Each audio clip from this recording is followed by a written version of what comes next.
Distinguished guests, if it is about youth, it has to be about Gen Z zest, especially when we are talking about Rising Bharat. Our next set of speakers are a group of people who are redefining the rules of business, innovation, and success. They are fearless, they are bold, and they are unstoppable. But who are these young trailblazers? What drives them? And what's their vision for India's future? Joining us on this fascinating journey today are three incredible individuals who embody the Gen Z spirit. Who are they?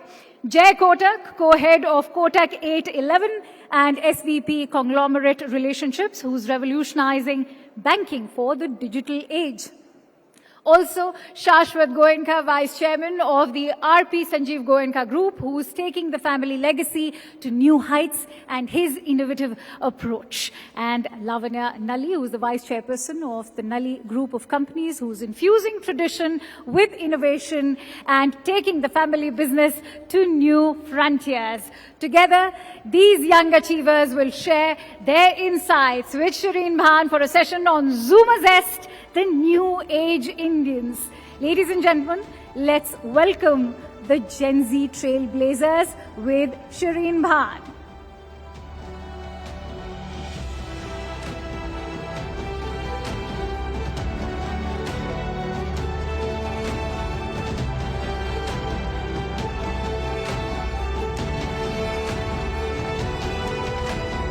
Shireen, the stage is all yours.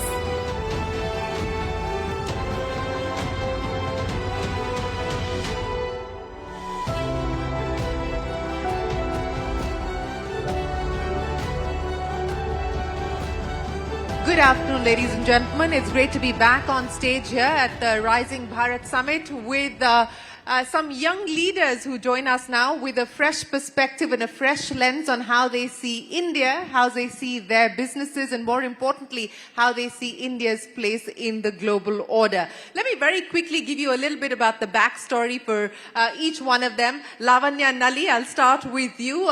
Fifth generation entrepreneur of the Nalli Saris business. Lavanya has had quite an interesting journey. All the women here wearing saris are clapping for you, Lavanya, including myself. She's the first woman who decided to get into the family business and has had an interesting journey because she joined in 2005, then took a break to study. She worked at McKinsey and worked at Myntra as well before deciding to come back and steer the family business forward. Lavanya, it's great to have you here with us. Shashwat Goenka also decided to join the family business, as has now taken his group into new areas, including the FMCG business, sports, philanthropy, nutraceuticals, and plenty more. So Shashwat, it's great to have you join us. Jay Kotak also decided that he wanted to come back to India after he's finished his education in the US. He, of course, all three of them have a Harvard connection, by the way, and a McKinsey connection for Lavanya as well as Jay. Both worked at McKinsey, and Jay is now with Kotak Mahindra Bank leading the efforts on the digital banking side with 811. So Jay, thanks very much for joining us here on the show. Let me start by stirring a little bit of the nest. And Jay, I'm going to start with you. Uday Kotak recently said that heirs of family businesses are more interested in taking the easy way out, and they're running family offices as opposed to running family businesses. Do you agree? So, thank you for having me, Shireen. Very surprising that you'd start with that question. You were expecting that, weren't you?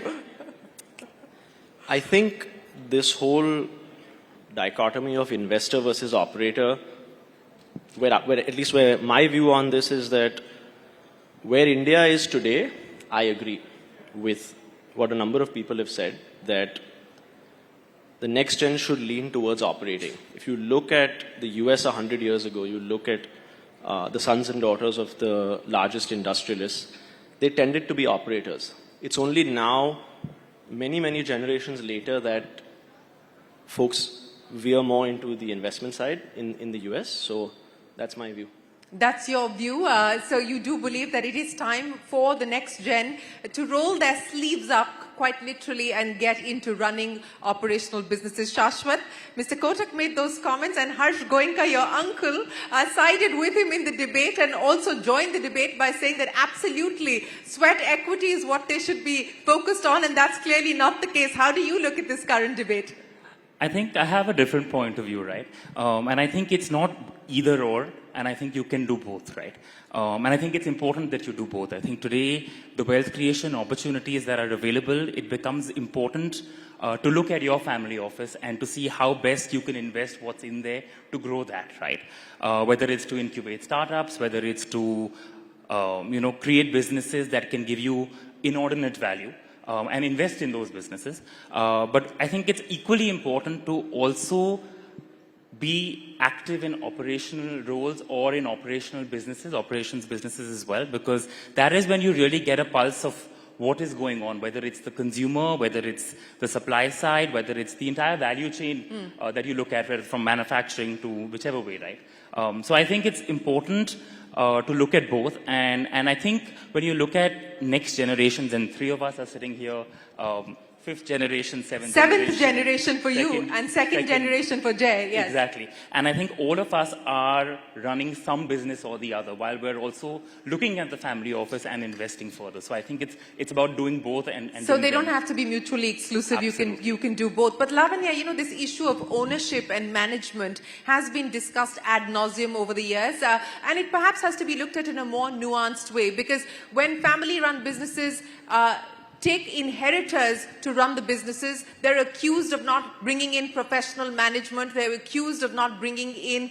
the right talent and focused much more on inheritors. But now the question is, if you actually do the opposite, then you're being accused of not doing enough. So how do you look at this, Lavanya? I think excellent question. The way I look at it, I think a generation before, or even just 20 years, 10 years, 20 years ago, the next gen would enter the family business not because they wanted to, because they didn't have a choice. So I felt that it was a little bit of pressure on both sides, right? It is a testimony to our country that we have this, the kind of opportunities that we do today, that children of family businesses, professionals, anyone who is probably graduating today has so much of choice in terms of they can follow their calling and they don't have to worry about financial sustenance. So that's one that I'd say it's good that people have a choice and they can choose to become an operator in the business or not. Having said that, to the point Lavanya, can you just hold up your mic, sorry. please? Sorry. To the point about does it help to be an operator in your own business? Yes, I do think so. And I think there are families that have done this really well. The Murugappa Group has done this beautifully. They have a leadership rotational program. Typically, these were things that you would see in large organizations like Unilever, the Tatas. If family businesses can adopt that kind of a mindset to say when we want the next generation to come in, how do we sort of make them business ready? How do we sort of have a leadership rotational program, give them the ability to sort of work their way up through exposure to multiple different functions, maybe even motivate and encourage the next generation to get some kind of expertise outside and experience outside. I think there is a very strong path to successful leadership and succession here.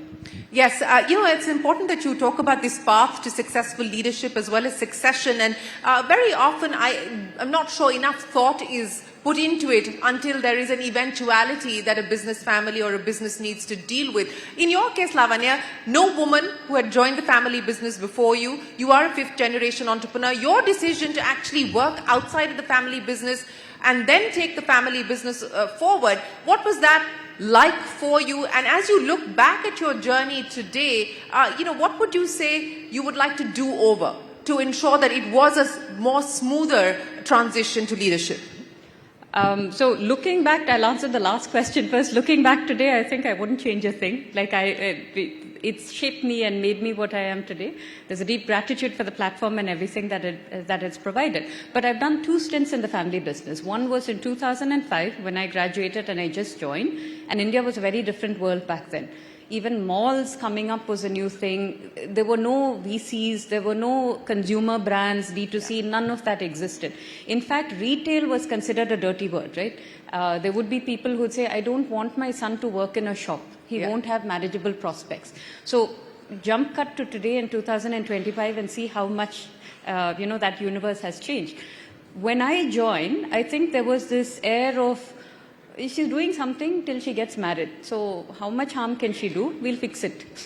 How much harm can she do? We'll fix it. Yes. That was what you had to deal with. So but the benefit of that, and it's a matter of perspective, you can get away with mistakes because you're not being scrutinized, right? My brother, on the other hand, who's 5 years younger than I am, when he joined the business, same age, same level of inexperience, was scrutinized, right? Because there is a weight of expectation on them. So I think then, having gone to Harvard, having gone to McKinsey, having gone to Myntra, then I came back. And then I felt what he felt, right?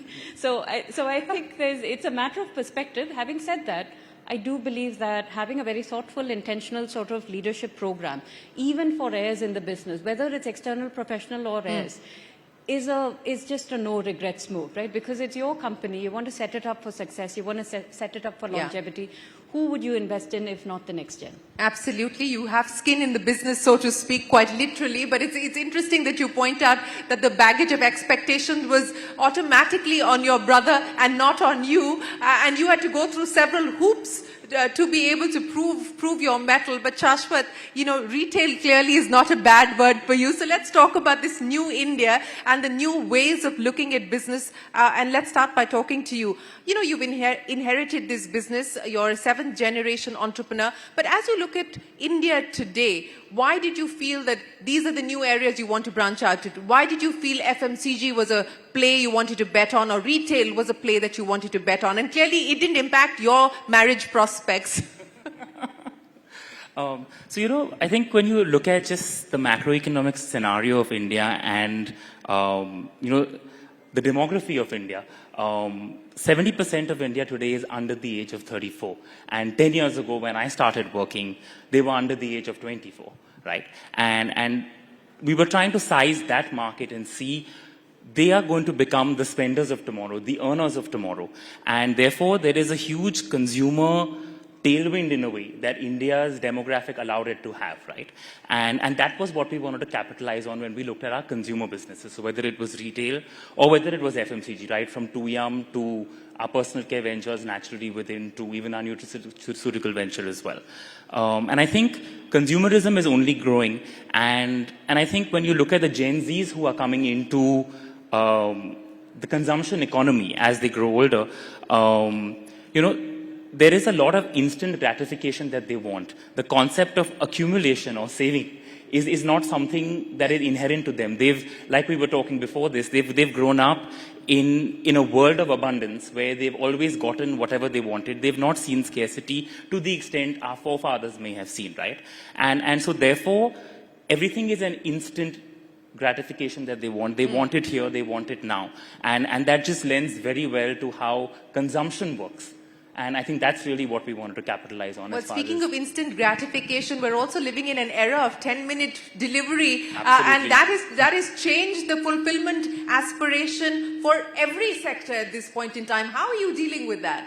Absolutely, it has. And to be fair, as, say, traditional grocery retailers in that sense, right, we did feel the brunt of it. But having said that, we have worked out our own model, and it's called Jiffy. And we do have our own quick commerce delivery option now. But what we've done is we've done it in a manner where with every order, we are actually making money. We're not losing money. Okay, making money, not losing money. Jay, let me come to you now. As we talk about the new Indian consumer, we talk about digitization and digital transformation. That's what you're attempting to do at the bank with 811. Now, take me through what the aspiration is. How do you look at the consumer differently, for instance, from the way that your father looked at the banking business? Sure. So there's been, I think, over the past 6 to 7 years, a profound set of things that have changed, that have stacked on top of each other. I saw a podcast with Jeff Bezos a few weeks ago where he said that Amazon would not have been possible without credit cards and without FedEx. And those two were key enablers that allowed much larger businesses to grow. In that context, India's had a few that have stacked on top of each other very, very quickly. One is UPI, which is something that 10 years ago you would never have believed. Yeah. That all Indians would be doing 15 and 20 and 25 rupee transactions on their phone. Two is widespread mobile telephony and availability of devices at very, very low prices. Three is Aadhaar. Aadhaar is something that solves a fundamental problem in the financial sector where know your customer is extremely important. And then you've had the mindset change from COVID and demonetization. All of these factors, stack ranked upon each other, have created an ecosystem that has made financial services in India much more ripe for disruption and made customers much more demanding of how their financial institution serves them. You talked about disruption. The argument that one hears today is that Indian startups in the fintech space are far more disruptive than legacy incumbents like the banks. And banks cannot do what startups can do. How do you look at this? Do you believe that, a partnership, a symbiotic relationship is the way forward? And why do you believe, or do you believe that banks can be as disruptive as fintech startups? Two parts to that question. The second part, yes, I believe banks can stand up to their own. Banks need to do a much, much better job than we have so far. But it is not easy. We talked about the quick commerce players. I would say the same of outstanding companies in the payment space, companies like PhonePe, companies like Google Pay, Zerodha, to name a few. All of these activities, payments and investments, 10 years ago, customers were doing with their banks. Now, banks have been disintermediated to a certain level and become warehouses for customers' money, whereas the actual engagement layer on top, the payment interface or the Why did you investment- lose that? I think that if you look at the quality of customer interfaces and customer service that modern companies provide, and it starts with Amazon and Gmail that provide outstanding digital interfaces along with physical delivery. And now the new age guys do the same thing. And banks did not have the same kind of product offering in the late teens. And So are you playing catch up now? I think banks have caught up, but we're still behind. Still behind. Yes. Lavanya, as we talk about this new wave of digitization, we talk about AI, we talk about the global opportunities that open up as well. I mean, each of you are catering to the Indian market, catering to the Indian consumer, so you're not so perturbed by what President Trump is doing. But as you look at the world today, as a young entrepreneur, as somebody who's running a business, what are the things that weigh on your mind? What are the things that you're looking at on your dashboard, to find signals in how you would like to operate, where you would like to grow, etc.? So I'll tackle that question by talking a little bit about the disruption, right? Like where do we think that business could get disrupted? Now, when I came back to the family business 2016, the first thing that I started was the e-commerce business, and it's been 10 years now. So the mindset back in 2016 was very different. Also, if you're a successful incumbent, the mindset is, if anything, even more inflexible and rigid. So this is one thing that all of us as successful businesses have to watch out for. So the curse of legacy in a way, right? Yes, and it's also, I call it a sterility of success. You've done Sterility of success, that's a nice line. Yeah. Because you've done things a certain way for so long, you perfected it, right? And then here is this rinky-dink, ugly little e-commerce thing, because that's how nascent businesses start. It's not perfect, right? And then you're easy to poo-poo it. Oh, it's only for the discount brands. It's only for the kind of customers we don't want. Yes, but they will play catch-up. By the time you wake up as an incumbent, you've lost the plot, right? Because they built up the infrastructure, they built up the supply chain, they built up the digital marketing, they built up the talent pool. Now you're playing catch-up. So the only way to stave off disruption is you have to disrupt yourself. Easier said than done. Yeah. There is also a way to do that. Create a smaller pool and allow that little disruptive unit to breathe on its own. Because if you as an incumbent player come and sort of enforce the same metrics and the success metrics that you set for your established businesses and your cash cows, that disruptor is never going to be able to catch up. The larger dog will always keep, forcing it to fail. Right. And that's an important point. Sterility can often be, the opposite to trying and experimenting. Sterility of success, as you pointed out. But Shashwat, as you look at capital allocation for new businesses, for new ventures, I'm sure a lot of these questions have been asked of you. What's the point of it? Stick to the knitting, stick to the core, and so on and so forth. So what has been the pushback from your side to ensure that you address spaces and opportunities that you believe will be engines of growth for the future? So I think for me, when I look at opportunities and how I sell it to the larger organization is using a lot of data, honestly, because in today's day and age, everything you're thinking about, somebody else in the world has already done it or is doing it. So there is a live example that's available. There is data that's available to kind of convince people on what is it that you're trying to say, right? And then, of course, there is an element of risk that comes with every such decision, but that's when you take the calculated risks, right? And I think today, ever more so than before, disruption is just imminent. And we are seeing it across every industry, every sector, right from, like you're seeing what's happening, disruption because of policy changes happening globally to technology, to AI, to everything, right? So you have to kind of be agile, you have to be abreast, and you have to also see how your business model evolves and how some of the traditional businesses may not be relevant 5 years, 10 years from today, and therefore what are the investment decisions that you need to take today to ensure that you as a business and as a business house is still relevant? Are still relevant. Let me end by asking each one of you in 10 seconds each. They say the job of a leader is to find the future in the present. Jay Kotak, as you look at the present, what does the future look like? What do you aspire for yourself as well as for Kotak Mahindra Bank? I would like for us to be a foremost player in digital banking in India. Foremost player in digital banking in India. The number one player, hopefully. The number one player, by when? As soon as possible. As soon as possible. Shashwat. I think when I look at our group, and it's very diversified, so it's difficult to give one statement like Jay did. But I think when I look at us 5 years, 10 years from today, how do I ensure that we are still as relevant and we are part of shaping what the Indian economy is going to be all about? Shaping the Indian economy, that's the future bet, Lavanya. I think for us, our core will always remain consumer, right? Like in service of the consumer, and it'll remain product.